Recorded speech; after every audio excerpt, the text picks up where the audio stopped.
Hi, we're out on a range today, not our range, but a range, and today we're talking again about a shooting drill.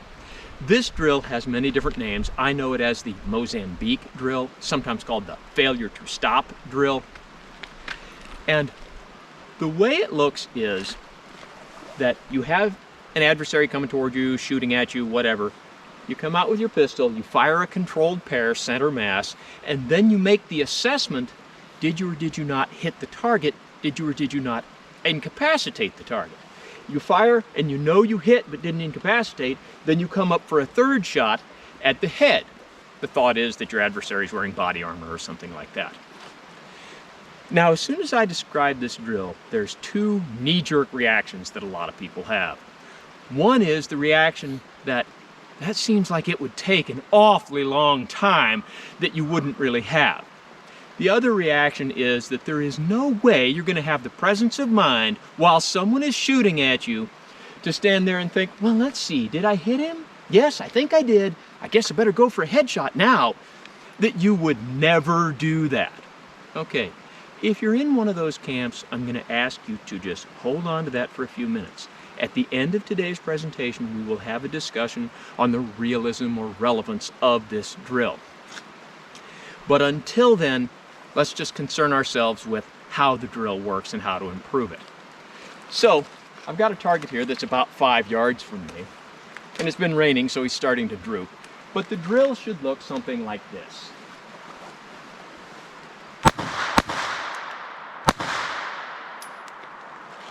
Now, in that particular case, since he had his head down, it was hard to really see his head, but let's take a look at the target. And here we see that I hit the two shots pretty much center mass. And in doing the drill, I could see that that's where I hit the target. Didn't have the desired effect, so I went for the one headshot, which is a little bit off. I'm gonna say he had his head covered. But that's the drill in a nutshell. Now, let's break this down and see how we're going to do it and some ways to improve it. So there's what the drill looks like. Now, in practicing this drill, you have to start with one very important thing, and that's asking yourself a question. With the pistol you carry, under conditions you expect to shoot, can you hit the head of this target at the distance you expect to shoot? Now, what distance would that be? Many people have different opinions. I know that the FBI spent decades telling us that 7 yards was the mean distance for a lethal confrontation, so that's the distance we're going to use today. And we're going to start not by doing the drill, but just by doing some slow fire and making sure that we can hit the target at that distance. Also, because I've now reached the limit of how much I can stand up in one day, Roy and John are going to do the demonstration from here on out. We've moved back to the 7-yard line. We're going to have John shoot the target, make sure he can hit the target, and he's going to concentrate on shooting the head.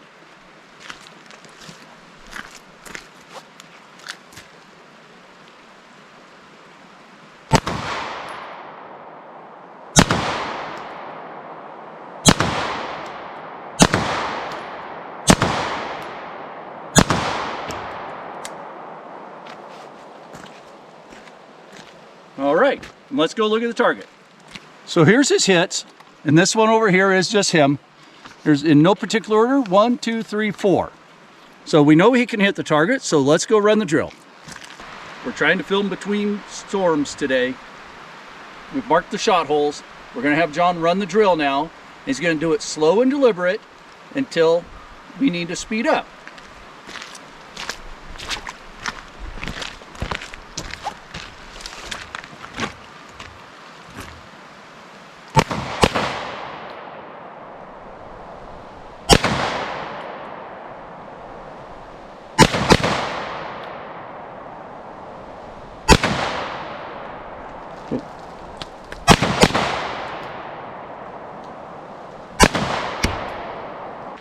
Now we've had John run the drill, and let's examine the target. He's got 2 really nice hits here. The others are low, but they're in the effective area, and his headshots are really effective, and when he's slowed down, this is the accuracy he can get. So let's put up a new target, have him run it again, and see what kind of results we get. When you're ready.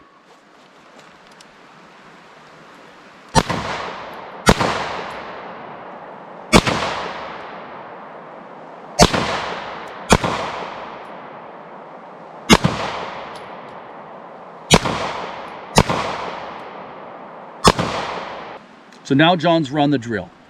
These are his hits with one little flyer, which is still in the 9 ring. And you can see by slowing down just a little bit, his group size really shrunk down. If you look at the headshots, they're all right in the center of the head and going to be highly effective. So when you slow down just a little bit and concentrate, you can do what you need to do. All right, now what we're going to have him do is shoot as fast as he can and still get good, accurate hits. So let's see how he does. When you're ready.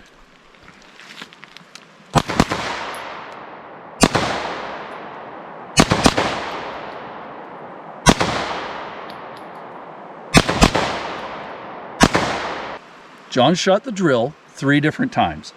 He has a few good hits, some way bad hits, a miss, and a couple good hits in the head. And what this tells us is that he's going too fast and he needs to slow back down and get the good hits that we know he's capable of. So we're going to have him run the drill again, slowing down, and see that he can get the hits. When you're ready.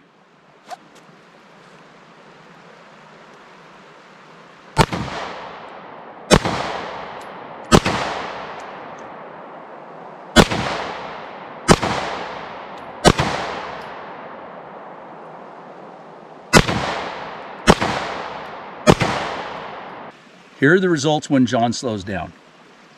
You cover it with your hand, good head hits. Now he just needs to practice a little bit more to get his speed up. Now this target looks pretty good, and there's a couple of things I'm going to add to this. At the beginning of this presentation, you saw me using my Beretta Model 21A and caliber 25 ACP. And this gun makes a point. This drill is really irrelevant when you have a gun with this small caliber, because you wouldn't shoot for center mass with a 22 long rifle or a 25 ACP, or I'm going to say a 32 ACP. All of your shots should be central nervous system shots. You have to shoot for the right part of the target with these small guns. But for other calibers, when doing this drill, an extremely important, the important thing of this drill is you have to be able to make this headshot. If you can't, then you need to get back to the range and work on fundamentals until you can. Or if you're in a situation where your target is far enough away and your gun is small enough or the conditions are such that you're just not going to make the headshot, then you need to use the right tactics to get yourself into a position where you can, or preferably just get yourself out of this situation entirely. But there's an alternative way to do this drill if the headshot is not something that's going to be so easy to make. And I'll use my Smith & Wesson Model 638 to demonstrate the alternative way of doing this. So, Mozambique with an alternative to the headshot.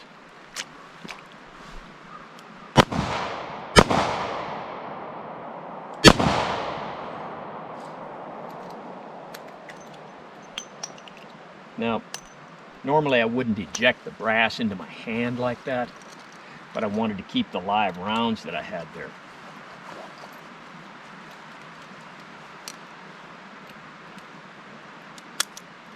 Let's try this drill again.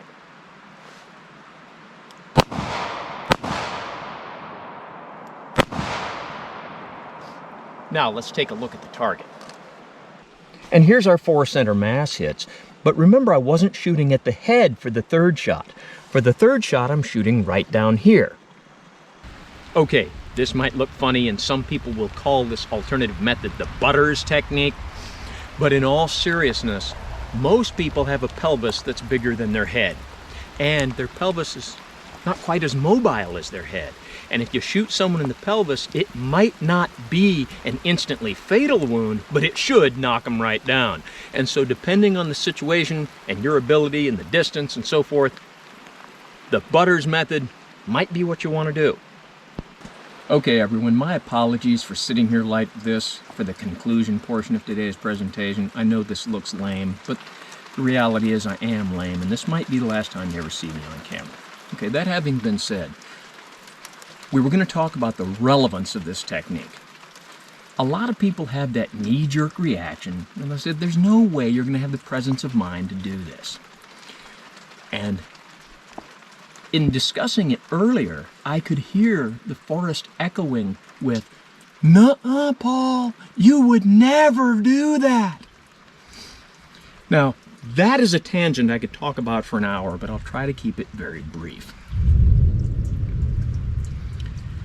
I may have mentioned this before. I'm at a gun store, someone's trying to sell me a compact handgun. It has nothing on it that you could really call sights.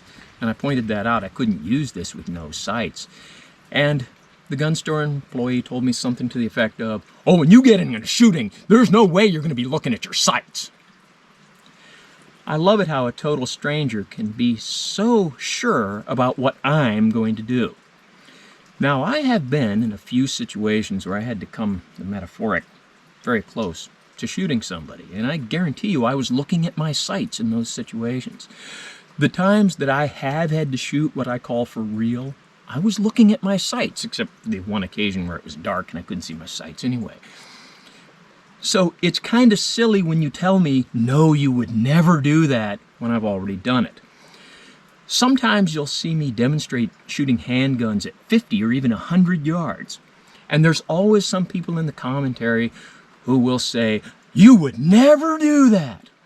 You know, I have been in a self-defense shooting where a person or persons was shooting at me from a distance of approximately 100 yards and I had to shoot back at them with a handgun. Again, kind of silly that you tell me you'd never do that when I have done it. And this Mozambique drill is kind of like that. A lot of people will have that knee-jerk reaction of, there is no way you're going to have the presence of mind to shoot 2 shots, make an assessment, did you or did you not hit the target, determine yes you did, and then take a 3rd shot at the head. They will say, you'd never do that. If you are trained, you will do what you're trained to do. If you're untrained, you'll flop around like a fish.